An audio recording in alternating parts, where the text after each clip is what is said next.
Hello বন্ধুরা, কেমন আছো সবাই? আশা করছি সবাই ভালো আছো। আবারও চলে এসেছি নতুন একটি ভিডিও নিয়ে আপনাদের সামনে। তো পুরাতন জিনিস দিয়ে কিছু নতুন আইডিয়া আপনাদের সঙ্গে শেয়ার করব আজকে।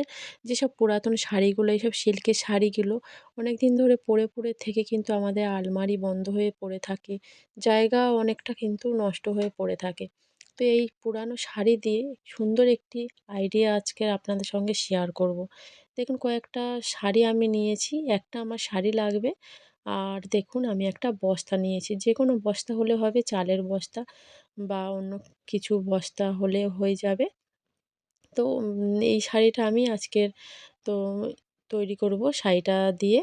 তো এটা আমার পুরাতন শাড়ি, অনেক দিন ধরে পরে ছিল। তাই এই শাড়িটা নিয়ে আপনাদের সঙ্গে এই জিনিসটা শেয়ার করব। দেখতে যেমন সুন্দর লাগবে, শাড়িটাও কিন্তু খুব সুন্দর দেখতে। দেখুন বন্ধুরা, লাল আর সাদা, আ সাদা যেহেতু, তাই অনেকটাই যেটা তৈরি করব সেটা অনেকটাই সুন্দর তৈরি হবে, দেখতেও ভালো লাগবে। তাই দেখুন বন্ধুরা, কত সুন্দরভাবে এই জিনিসটা আপনাদের সামনে তৈরি করে দেখাবো। পুরানো একটা শাড়ি দিয়ে আর একটা বস্তা দিয়ে একটি আইডিয়া। দেখতে থাকুন ভিডিওটি, আশা করছি ভালো লাগবে। শাড়ির আঁচলটা যেহেতু একদমই লাল রঙের, তাই আমি আঁচলটা কেটে নিচ্ছি আলাদা করে। এটাও আমার পুরো শাড়িটাই কিন্তু আমার লাগবে এই উম এটা তৈরি করার জন্য। দেখুন, আমি এটা পুরোটা কিন্তু কেটে নেব। ভিডিওটা পুরোটা দেখুন, আশা করছি ভালো লাগবে। আর ভিডিওটা ভালো লাগলে অবশ্যই চ্যানেলটি সাবস্ক্রাইব করে আমার পাশে থাকবেন। পু দেখুন, আঁচলটা কেটে নিয়েছি। নিয়ে আমি এখন এটাকে রেখে দেব। এখন যে বস্তাটা, চালের বস্তাটা আমি নিয়ে নিয়েছি, সেটা আমি এখন কি করব, এটাও আমি কেটে নেব। আমার ২ ভাঁজে লাগবে না, ১টা ভাঁজই হলে হয়ে যাবে। কেননা এটা দেখুন সামনের দিকে একটু ঝুরি, ঝুরি মতো আছে, ওই ঝুরিটা আমি কেটে দেব। ১ ভাঁজের ঝুরিটা কেটে নেব, কেননা ২ ভাঁজ যেহেতু আমার লাগছে না, তাই ১ ভাঁজের ঝুরিটাই আমি কেটে নিচ্ছি। তো পুরো চারিদিকটা আমি কেটে নেব, নিয়ে আমি কিন্তু আলাদা, আলাদা করে পাটটা তৈরি করে নেব। দেখুন, এই ঝুড়িটা আমি কেটে নিচ্ছি এখন। নেওয়ার পরে কি করব, এটার যে পাশ দিকটা আছে, পাশের দিকটা থেকে কিন্তু আমি এটাকে কেটে নেব। আর যে সকল বন্ধুরা আমার চ্যানেলে আগে থেকেই সাবস্ক্রাইব করেছেন, তাদেরকে অনেক, অনেক ধন্যবাদ, অনেক ভালোবাসা। যারা নতুন আসছো, অবশ্যই চ্যানেলটি সাবস্ক্রাইব করে পাশে থাকবেন। ভালো লাগলে একটা লাইক, অনেক, অনেক শেয়ার করে দেবেন। আর দেখুন, যে চালের বস্তার ঝুড়িটা ছিল সেটা আমি কেটে দিয়েছি। দিয়ে আমি যে পাশের দিকটা, জোড়া দিকটা আছে, সেটা আমি এখন কেটে নিচ্ছি। ৩ দিকটা কিন্তু প্রায় জোড়া আছে। ৩ দিকটা আমি কেটে নেব। একদিকটা কাটা হয়ে গেছে। এই যে আ পিছনের দিকটা আছে জোড়া অংশটা, এটাও আমি এখন কেটে নিচ্ছি। তো ওটা কাটা হয়ে গেছে। আরেক দিকটা আমার জোড়া দিকটা আছে, ওটাও, কেননা আপনাদের সামনে সবটাই একটু, একটু করে দেখাচ্ছি, কেননা আপনারা না হলে বুঝতে পারবে না। তো কাটার পরে আমি যেটা আমার লাগবে না, যে পাটটা, সেটা আমি রেখে দিলাম। একটাই পাট আমি নিয়ে নিয়েছি। নিয়ে এখন এটা সমান করে, একটু যেখানে একটু অগোছালো আছে, অসমান আছে, সেখানে আমি একটু কেটে সমান করে নিয়েছি। তো নেওয়ার পরে দেখুন, আমি একটা পেন নিয়ে নিয়েছি। নিয়ে আমি যে বস্তাটা নিয়েছি, বস্তার উপর একটু ফুলের মতো, দেখুন এইভাবে, যেইভাবে আমি এঁকে নিচ্ছি সেইভাবে ফুলের মতো আঁকলে কিন্তু একটা সুন্দর একটা ডিজাইন ফুল তৈরি হয়ে যাবে। আর যে বস্তাটা আমি নিয়েছি, এই বস্তাটা কিন্তু ছোট করে আমি ২ ভাঁজে ভাঁজ করে নিয়েছি। আপনাদের সামনেই ভাঁজ করে নিলাম, আপনারা বুঝতেই পারছেন। স্ক্রিনে একটু যদি আপনারা দেখেন ভালো করে, তাহলে আরও বেশি ভালো করে বুঝতে পারবেন। তো দেখুন, আমি ফুলটা এঁকে নিচ্ছি পেন দিয়ে। তো ভালো তো বেশি আঁকতে পারি না, তো যেমন পারছি সেইভাবেই আঁকছি। যে দেখুন, আমি একটা ফুলের মতো তৈরি করে নিচ্ছি, শেপটা দিয়ে দিলাম। শেপটা দেওয়ার পর আমি কি করব, দেখুন এইভাবে কিন্তু আমি কেটে নেব পুরোটা। কাঁচি দিয়ে এই যেখান থেকে আমি দেখালাম, এইভাবে আমি পুরো অংশটা, ফুল যেভাবে আমি এঁকে নিয়েছিলাম পেনের দাগে, দাগে কিন্তু আমি এটাকে কেটে নেব। তো দেখুন, কাটা হয়ে গেছে। আর কত সুন্দর একটা জিনিস তৈরি হয়ে গেছে দেখুন। এইভাবে কিন্তু আমার এই যে জিনিসটা তৈরি করব, খুব সুন্দর কিন্তু লাগবে। আর যেটা আঁচলটা আমি শাড়ির কেটে নিয়েছিলাম, সেটা কি করেছি দেখুন, যেহেতু সিল্কের শাড়ি একটু সরে সরে যাচ্ছে, তাই আমি পিন দিয়ে দিয়েছি, বল পিন দিয়ে মেরে রেখে দিয়েছি, যাতে না সরে সরে যায়। তো আমি ৫ ইঞ্চি করে আমি দাগ দিয়ে নিচ্ছি। দেখুন, ৫ ইঞ্চি করে কিন্তু সমান করে আমি দাগ দিয়ে নিচ্ছি। নিয়ে আমি পুরো যেই পর্যন্ত আমি ভাঁজ করেছিলাম, সেই পর্যন্ত পুরোটা আমি দেখুন কেটে নিচ্ছি 5 ইঞ্চি সমান করে, কিন্তু যেটা মাপ দিয়ে রেখেছিলাম, তো সেইভাবে আমি ছোট ছোট করে কেটে নিচ্ছি টুকরো টুকরো টুকরো। এই শাড়িটা কিন্তু আমার একটুও বাদ পড়বে না, সবটুকু টুকরো কিন্তু আমার কাজে লাগবে। কেন, যেহেতু বড় জিনিসটা তৈরি করছি না, আপনারা চাইলে কিন্তু ছোটোভাবেও, যেটা বস্তাটা কেটেছি, যেটা ছোটোভাবেও তৈরি করতে পারেন। তো দেখুন আমি যে শাড়িটা, পুরো শাড়িটা এইভাবে ভাঁজ করে নিয়েছি, আমার কাটার সুবিধা হবে। পুরোটা শাড়ি কাটতে গেলে এইভাবে কিন্তু অনেকটাই দেরি হবে, আর অসমানও হয়ে যেতে পারে। আর সেই শাড়িটা, আমি পুরো শাড়িটা নিয়ে নিয়েছি। নিয়ে কী করছি দেখুন বন্ধুরা, আবারও আমি 5 ইঞ্চি করে দাগ দিয়ে দিয়ে পুরো শাড়িটা এইভাবে ভাঁজ করে নিয়ে পুরো দাগ দিয়ে নিয়েছি। দিয়ে আমি এটাকে একইভাবে কিন্তু কেটে নিচ্ছি। এইটা যদি আমরা পুরো শাড়িটা একদম পুরোপুরিভাবে গোটা করে পেতে আমরা কাটতে দিতাম, অনেকটাই সময় লাগতো। তাই এইভাবে আমি সময় কম পাওয়ার জন্য সুবিধার্থে এইভাবে আমি কেটে নিয়েছি।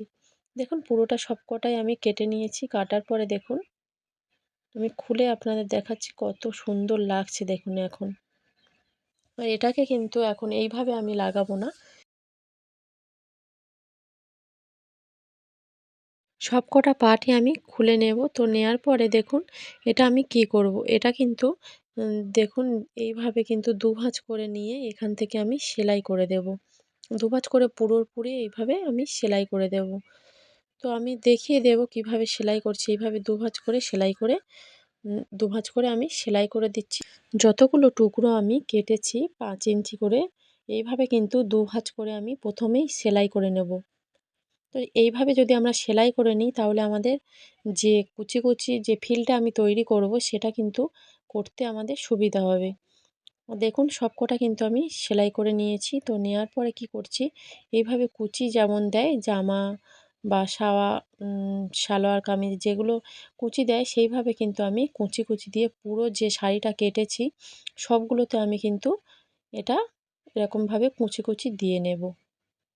দেখুন আমি কিভাবে কুচি দিচ্ছি, খুব তাড়াতাড়ি কিন্তু হয়ে যাবে যদি আপনারা মেশিনে সেলাই করেন। তো হাতেও করা যাবে, একটু দেরি হবে এই আর কি। তো দেখুন কুচি কুচিটা সুন্দর করে কিন্তু আমি দিয়ে নিচ্ছি। এইভাবে আপনারাও করে নিতে পারেন, খুব সুন্দর কিন্তু লাগবে। একটা পুরাতন শাড়ি দিয়ে কিন্তু আমরা নতুন দারুণ একটা জিনিস আজকে তৈরি করে আপনাদের দেখাবো। দেখতে যেমন ভালো হয়েছে, আপনাদের সামনে আপনারা দেখলে ভালো লাগবে। আর বাড়িতে যদি তৈরি করে আপনারা এই ব্যবহার করেন, তাহলে কিন্তু আরও ভালো লাগবে। তো দেখুন কুচি কুচি করে পুরোটা কিন্তু আমি যে শাড়িগুলো এরকম কেটে নিয়েছিলাম, সবগুলো করে আপনাদের সামনে চলে আসবো। তো দেখুন সবকটাই করা হয়ে গেছে, কুচি কুচি করে নিয়ে নিয়েছি। কতগুলো হয়েছে দেখুন, যেগুলো আমি কিন্তু কোনোটাই আমার বাদ যায়নি, সবগুলোই করে নিয়েছি, যেহেতু আমি বড় এই জিনিসটা আমি তৈরি করব। তো দেখুন এরপরে আমি কি করছি, লাল যেটা আঁচলটাও কেটেছিলাম সেটাও কিন্তু আমি কেটে করে নিয়েছি দেখুন। আর এরপরে আমি কি করব, যে বস্তাটা আমি কেটেছিলাম, এটা কিন্তু ফুলের যেটা শেপ দিয়েছিলাম, এটা মাঝখানে আমি গোল করে একটু শেপ দিয়ে নিচ্ছি, যাতে দেখতে আরও ভালো লাগে। তো মাঝখানে গোল করে শেপ করে নেব। আর যেখানে দেখুন ফুল ফুল হয়ে আছে, ওখানে আমি একটু সোজা লম্বা লম্বা দাড়ি কেটে দেব, যেখান থেকে আমি কেটেছিলাম।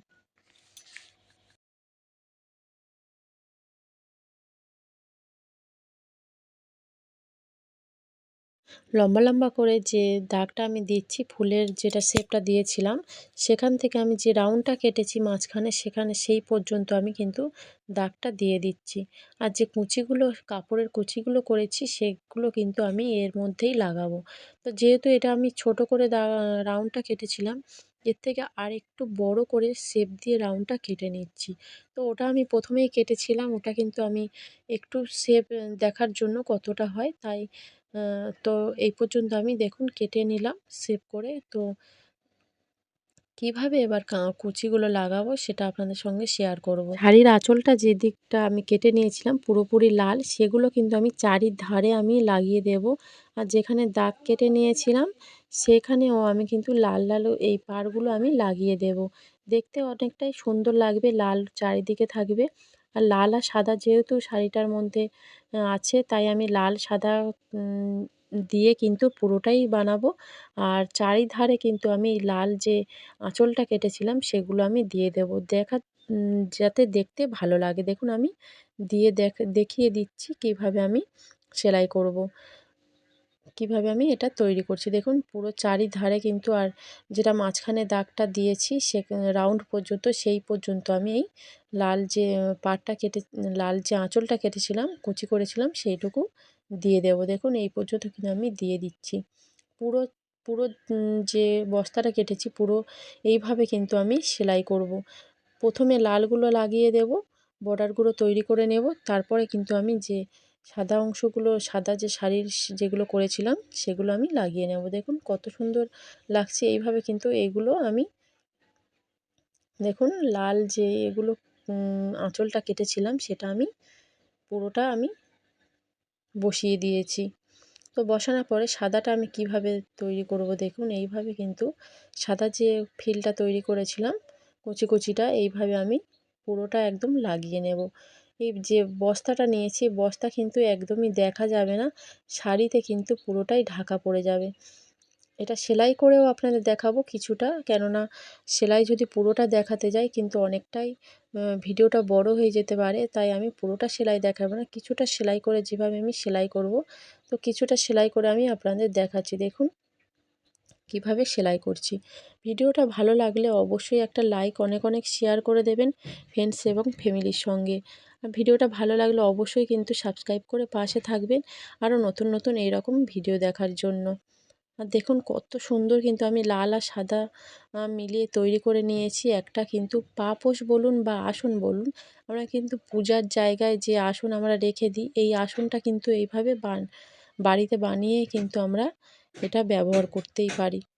দেখুন আমি একটা কিন্তু চাদর নিয়েছি, যেটা পিছনে একটু মোটা অংশ দেওয়ার জন্য, তো পিছনে একটু কভারের মতো করার জন্য, যাতে এটা তাড়াতাড়ি নষ্ট না হয়ে যায়। তো এটা আমি সেলাই করে নেব পিছন দিকটা থেকে। এটা সেলাই করলে কি হবে, ওয়াটারপ্রুফ হবে, কিন্তু ভিজে যাবে না একদমই। দেখুন এইভাবে আমি সেলাই করে নেব যে চাদরটা দিয়েছি তার সঙ্গে পিছন দিকটা। দেখুন বন্ধুরা কত সুন্দর একটা আসন বা পাপোশ আমরা তৈরি করে নিতেই পারি বাড়িতে, কোনো রকম দাম দিয়ে বাজার থেকে না কিনে। ভিডিওটা এই পর্যন্ত রাখছি, যে যেখানে আছেন ভালো থাকবেন, সুস্থ থাকবেন।